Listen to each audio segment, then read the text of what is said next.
आगामी पावसाळ्यात जिल्ह्यात कोणतीही दुर्घटना होऊ नये यासाठी सर्व शासकीय यंत्रणांनी आत्तापासूनच सतर्क राहून समन्वयाने पूर्वतयारी करावी।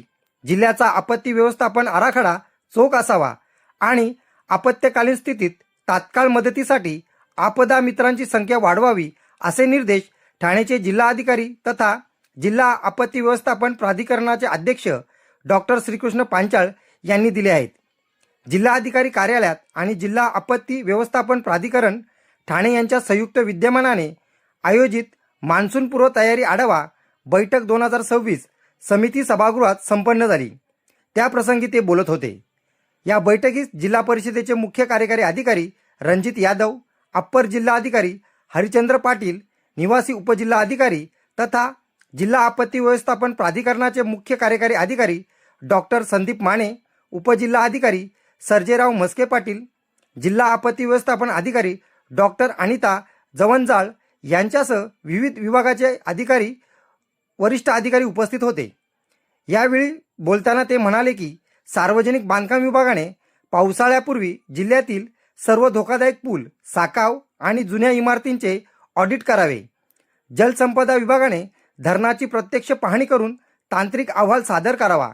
राष्ट्रीय महामार्ग आणि सार्वजनिक बांधकाम विभागाने मान्सून काळात दरडी कोसळण्याच्या घटना लक्षात घेऊन प्रमुख घाटांमध्ये JCB, पोखलेन आणि डंपरची कायमस्वरूपी व्यवस्था करावी। डॉक्टर पांचाळ यांनी आपत्कालीन परिस्थितीत यंत्रणाची गतिशीलता तपासण्यासाठी अग्निशामक दल, पोलीस आणि आरोग्य विभागाने प्रत्येक तालुक्यात रंगीत तालीम घ्यावी।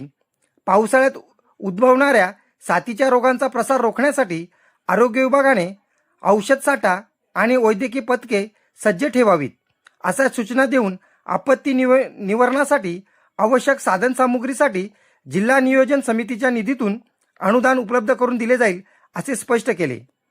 जिल्हाधिकारी डॉक्टर पांचाळ यांनी यावेळी दरड प्रणव गावे, पूर प्रणव क्षेत्र, नदीतील गाळ काढणे, औद्योगिक क्षेत्रातील सुरक्षा आणि शोध बचाव साहित्याची उपलब्धता यांचा सविस्तर आढावा घेतला। निवासी उपजिल्हाधिकारी तथा जिल्हा आपत्ती व्यवस्थापक प्राधिकरणाचे मुख्य कार्यकारी अधिकारी डॉक्टर संदीप माने यांनी संगणकी सादरीकरणाद्वारे आपत्ती व्यवस्थापन आराखड्याची माहिती दिली। सर्व उपविभागीय अधिकारी आणि तहसीलदारांना आपापल्या स्तरावर नियंत्रण कक्ष तातडीने स्थापन करण्याच्या सूचनाही यावेळी देण्यात आल्या। न्यूज रिपोर्टर दीपक चंदे, मशाल न्यूज नेटवर्क।